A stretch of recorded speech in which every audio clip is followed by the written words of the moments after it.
Pulsiones y destino de pulsión. Sigmund Freud.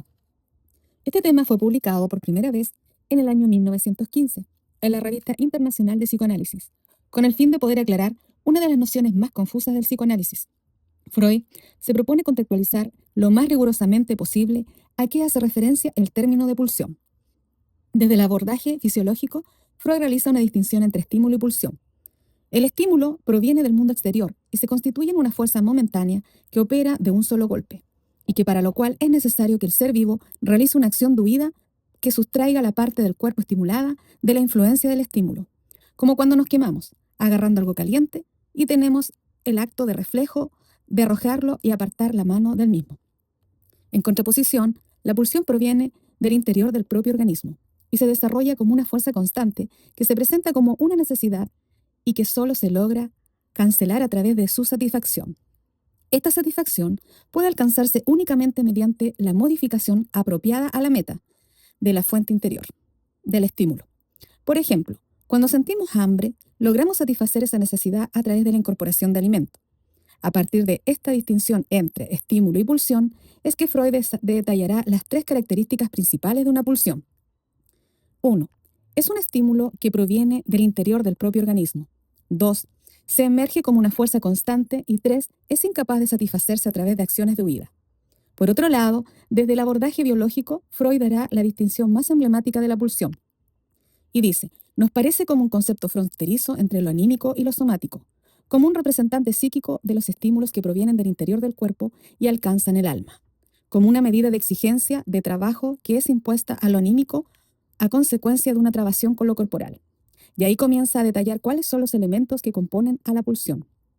El esfuerzo, que vendría a ser como la energía o fuerza que da factor motor, la meta, que en todos los casos es la satisfacción, y que solo puede obtenerse cancelando el estado de estimulación.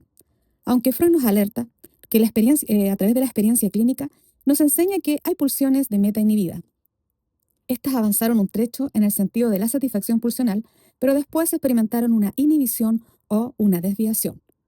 Continuando con los elementos, encontramos el objeto, que es aquello por lo cual es posible alcanzar esa meta. Se constituye como el elemento más variable de la pulsión, ya que no está determinado, sino que se podrá adaptar en la medida que tenga la aptitud para satisfacer la pulsión. Y por último, tenemos la fuente de la pulsión, que es el proceso somático interior a un órgano o una parte del cuerpo, cuyo estímulo es representado en la vida anímica por la pulsión.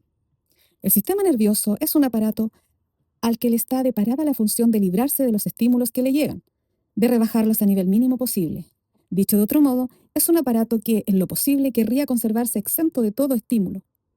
Esto es lo que se conoce como principio de constancia o principio de nirvana. Freud establece que no es precisamente lo mismo que el principio del placer, ya que bajo este último principio, si bien se busca como fin reducir la tensión, se es capaz de tolerar ciertos estados de tensión que forman parte del proceso hacia la gratificación final y que resultan placenteros por sí mismos, como ser la tensión sexual. Entonces, si el aparato anímico siempre busca mantener lo más bajo posible el nivel de estímulos, ¿cómo tramitaría estas pulsiones? ¿Qué destinos tomarán? Para la época en que Freud publicó este artículo, solo distinguía dos tipos de pulsiones, las pulsiones yoicas y también las pulsiones de autoconservación y las pulsiones sexuales. Posteriormente, 5 años más tarde, ampliará esta clasificación en más allá del principio del placer. Pero, volviendo a las pulsiones sexuales, prosigue Freud, puede experimentar diversos destinos en el curso de su desarrollo, los cuales pueden ser presentados como defensas contra las pulsiones. Estos destinos son la represión, que en pocas palabras consiste en rechazar o mantener en el inconsciente representaciones ligadas a una pulsión. Se produce cuando la satisfacción de la pulsión podría causar displacer debido a otras exigencias. Freud lo abordará más tarde con detalle en el texto La represión.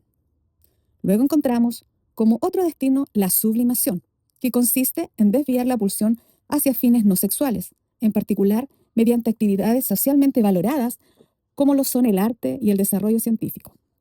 Otro destino es el trastorno hacia lo contrario, que se compone a su vez de dos procesos.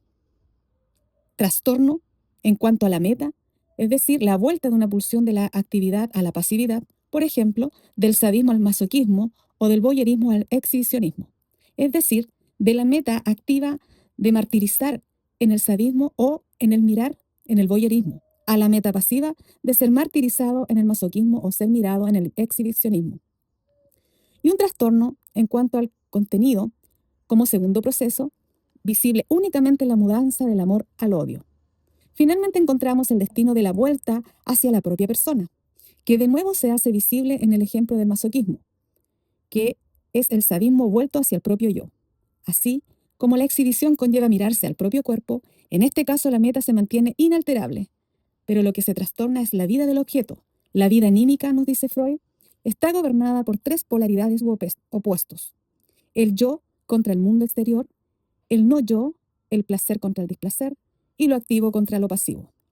Podemos destacar, a manera de resumen entonces, que los destinos de la pulsión consisten en lo esencial, en que las emociones pulsionales son sometidas a la influencia de tres grandes polaridades que gobiernan la vida anímica.